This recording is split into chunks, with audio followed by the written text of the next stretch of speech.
G'day guys, Justin here. A little bit late with the video, been busy with work, but welcome in to my NBA Player of the Day for October 25th, 2017. Had some very interesting games to look at today.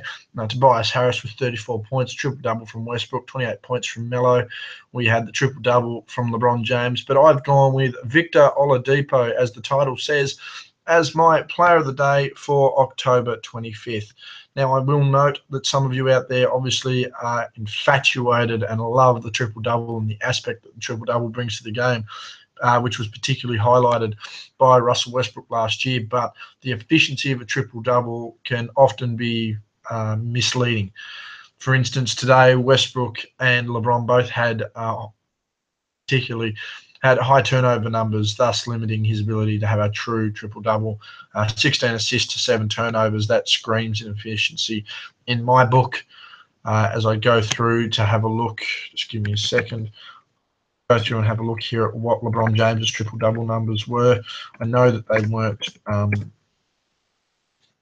bad, but they weren't overall great either. As mentioned, the triple-double has been pretty well devalued as of recent, so it's going to be interesting to see how we go here. Let's see. Sorry for the stall as we go through to this. Also, I'll be reflecting back over some of the polls I've run on my Twitter over the past week, and I'm currently running one at the moment. If you'd like to go check that out, Justin_G_Brian on Twitter. It's not a pinned tweet, but you will find it floating around. As it's loading up here, let's have a look. LeBron James's numbers for the triple-double. 29 points, 10 rebounds, 13 assists, but 8 turnovers. Did shoot well at 60%, but 8 turnovers is critical when you really want to cut down effective assists without turnovers. He truly only had 5 effective assists from his game today. Played 41 minutes, and 8 assists is quite damaging. Only the 1 foul, but 8 assists, that's tremendously bad. So, I mean, when you want to look at it, they had 29, him and Westbrook had 29 assists between them, and they had 15 turnovers between them. That's unprecedented. That's not good form at all. So that's another reason why I think the triple-double was overrated. But as I mentioned, Victor Oladipo, my Player of the Game, Player of the Day, in a loss, mind you, to that Westbrook-led OKC, along with Carmelo Anthony. Paul George fouled out in the game against his old side. I'll get to him a little later. He's a subject of my poll at the moment. But I had Victor Oladipo with an impact score of .300, one of the highest we've had so far. He's the first person to officially crack it with the calculations not being backdated, and is the third person if you include backdated calculations. So .300 for his impact score there in a loss. He had 35 points and 5 rebounds, none of those being offensive rebounds, but no assists. But nonetheless, he made up with a steal and 2 blocks there, particularly coming from the guard position. A good effort there to carry the offense and try and somewhat carry the defense as well. Shot 61.6% from the field, 62.5% of that was deep, and 100% from the stripe. So an efficient scoring night all around. 5 fouls and 3 turnovers doesn't make his defense look so good. But nonetheless, in a game where Paul George fouled out and the team lost by 20, you can see that the referees were certainly on their shtick, so to speak, for not wanting to make Paul George look stupid against a team led by Victor Oladipo. And he did that in a touch under 36 minutes. So 35 points, 36 minutes, just under a point a minute. That's pretty impressive stuff. So we get to the breakdown. It started with a driving layup past Westbrook and finished over Adams. Westbrook was looking for someone else to guard him. Clearly, it must have been Robeson's assignment because Robeson had a big job on him all game. He tried hard, Robeson, but very hard for an explosive athlete like Oladipo to be stopped with a young and up-and-coming player like Robeson. So as I mentioned, he finished with the layup past Westbrook and finishing over the top of Steve Adams. It was, as I said, it was noticeable Westbrook didn't want to guard him. He then had a catch-and-shoot 3 off of a Darren Collison pass. He got a good off-ball screen provided by Thaddeus Young, and Robeson managed to get around that but contested too late to alter the shot. Then had a rebound over Stephen Adams and Roberson on the defensive end, a 2-on-1 rebound for someone who's shorter than both, I do believe. It was quite impressive to see. He then had a full court drive after Roberson back. He went past him for the layup. So as I said, Roberson on the main assignments here for Oladipo, but was really struggling to hold a guy as athletic and as explosive. He then managed to drive baseline on Oberson past Jefferson and Adams. Jefferson had basically laid a nice block there while trying to gain low post position. Would have been handy for a lob pass, would have given Jefferson an open bucket, but nonetheless, realised there was Jeremiah Grant coming along the baseline there. And as I said, he drove past Roberson and past Jefferson. And Steve Adams, and he was fouled by Grant at the rim. It looked like a clean block to me, but obviously the foul called and he made both free throws. Again, the only reason I feel that lob pass wasn't made was simply because you had Jeremiah Grant floating across the lane. So he makes both free throws. We then come back and we see an open pull-up jumper for 3 over Adams. Adams just gave him a whole lot of space. He spread his arms, realising that the drive was optional with a very open basket, but he pulled up, hit the 3 with a late contest provided by Adams. He then again drove past Russell Westbrook on the baseline. He then lost the handle after some solid defense in the low block by Jeremiah Grant. Grant did absolutely nothing wrong, but the problem was Oladipo quickly regained the handle and scored over the top of him. He then hit a three-point shot late. He then had a three-point shot over Carmelo Anthony, who was contesting late, which is no surprise because I'm surprised Carmelo contested at all, is how poor his defense is. Again, this 3-ball was something of an efficient night for Oladipo. It's good to see a guy not relying on getting the basket, and that's what he's like. That's what Oladipo is like. He then had a 3-quarter court drive and a tough score on a Roberson while he was floating across the lane. He's come down right to left of screen. He's got to the lane and had to try and fade almost like a jump shot, but the problem was he wasn't able to get that accurate fade. So he basically just faded and floated across the lane and hit the shot. A very tough shot and good defense played by Roberson. He just managed to get the bucket. There was then an off-ball foul by Roberson, and he made both in the bonus. It was pretty much just a shove as he was trying to get through, a trip or a shove, either way. He made both free throws as the team was in the bonus. He then had a step back pump fake on Roberson down the other end of the court. This was at the beginning of the third, and he never looked like making that shot, but because he stepped back and got the pump fake, Roberson was in the air. Took the shot, it missed, and he made both free throws. As mentioned, 100% from the stripe. A very efficient shooting night here for Victor Oladipo. He then received a pass from Horford, who set the pick, more of a give-and-go situation, and he then scored a jumper over a late contested Roberson. It's funny to note that Roberson, out of all these guys, was the main defensive guy for arguably the biggest defensive threat. So you've got to look at someone like a Westbrook, again, an Anthony, and hell, a Paul George, who I don't believe is a top-tier star, hasn't been for quite a while. These guys aren't taking these kinds of defensive assignments anymore, and people are just looking at one side of the ball. Again, you've got to pay attention when a guy like a Russell Westbrook, who's the reigning MVP, a Carmelo Anthony, who's a, quote, perennial scoring champion, and a guy like Paul George, who, people just think the sun shines out of his ass. The only thing that shines out of his ass is alimony payments at the moment to strippers and whatnot. We'll get into that.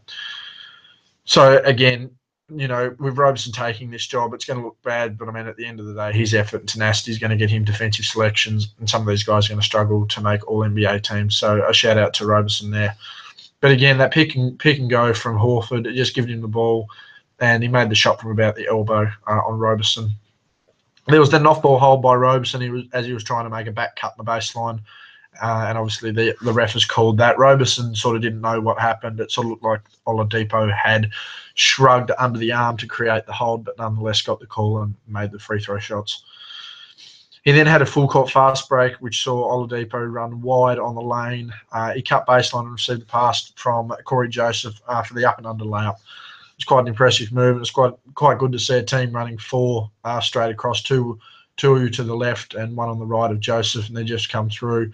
One guy pulled up on the, I can't remember who it was that pulled up on the 3 on the right side, and obviously on the left side, and Oladipo's come through, caught the ball and for that up and under, which was impressive to see.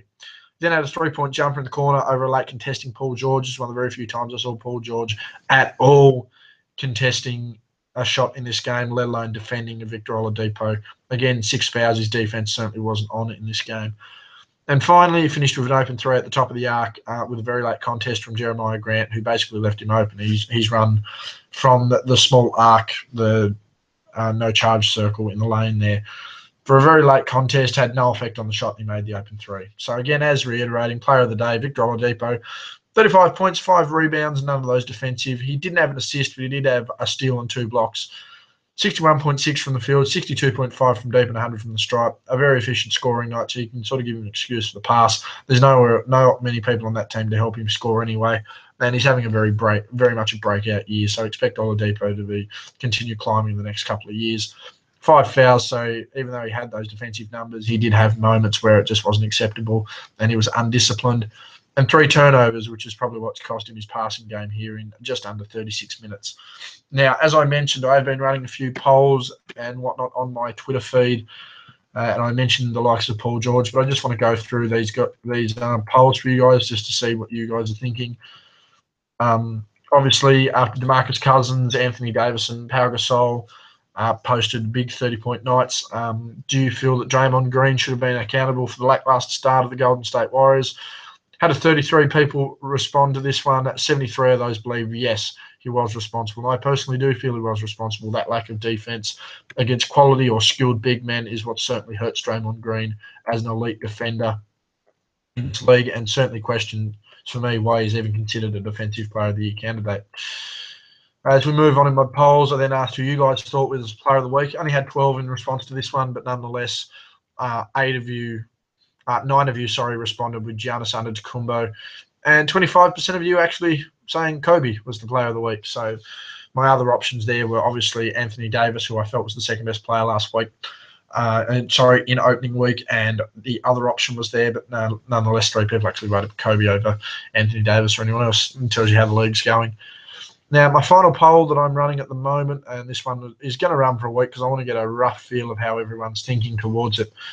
But my question is, has Paul George finally been exposed to a broader national audience as a pretend superstar in the league? And I feel that games like this, particularly when he's playing with a Melo, he's playing with a Westbrook, he's facing an Oladipo, he's not stepping up and making the defensive plays, he's not taking the challenges being the team's number 1 defender, he's unable to take over games. Obviously, you've got to share the ball between the likes of a Carmelo and a Westbrook, and that's extremely hard. But when you look at how a Kevin Durant, a Steph Curry, a Klay Thompson have worked in Golden State, I don't see why he's unable to do the same thing. They're all guys that need their own shots and need the ball 30 times a game in Westbrook, Durant, and Thompson to have an effect. And there's no reason why this can't be the same case here in OKC. I've had a whopping 92 votes respond to this, and I've only had it up for about 4 hours now, I believe.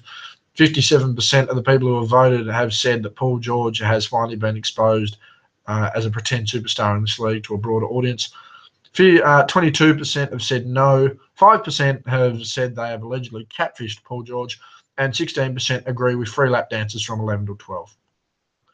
So there's my perspective there. And as I mentioned, I just want to touch on it again. I really don't see how Paul George is being assessed currently as a superstar in this league when you are clearly outshone by at least 3 players in a game consistently. And it happened a lot last year.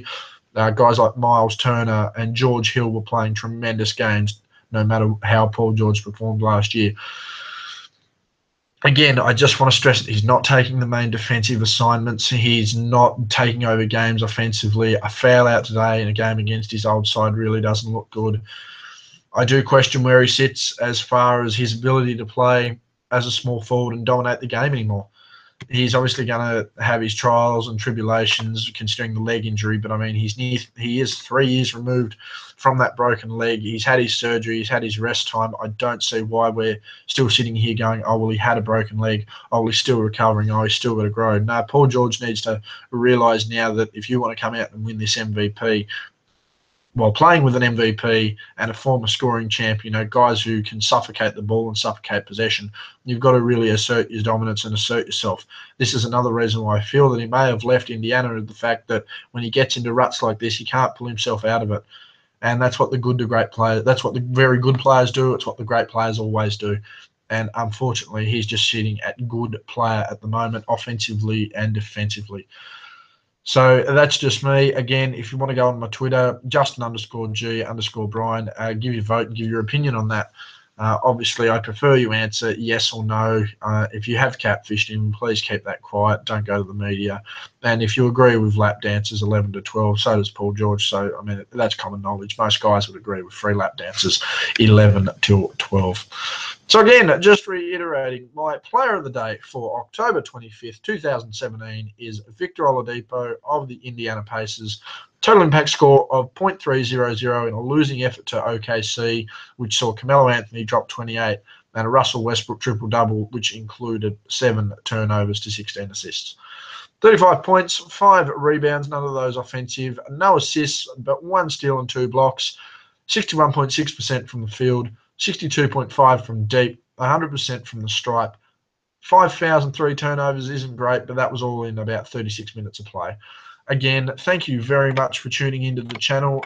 Hit that like button if you like the video. Please subscribe to the channel for what will be hopefully daily updates for NBA Player of the Day 2017. You'll get my Player of the Week updates. You'll get little knickknacks here, as I mentioned, regarding my Twitter and my polls and different opinions. Yeah, it's basically just NBA. It's how I see it. And yeah, you can either agree or disagree. Leave feedback how you feel my grading system. Again, how do you feel it's going? Improvements to be made there. Who your player of the day was, who you think was a little bit rough not to receive player of the day.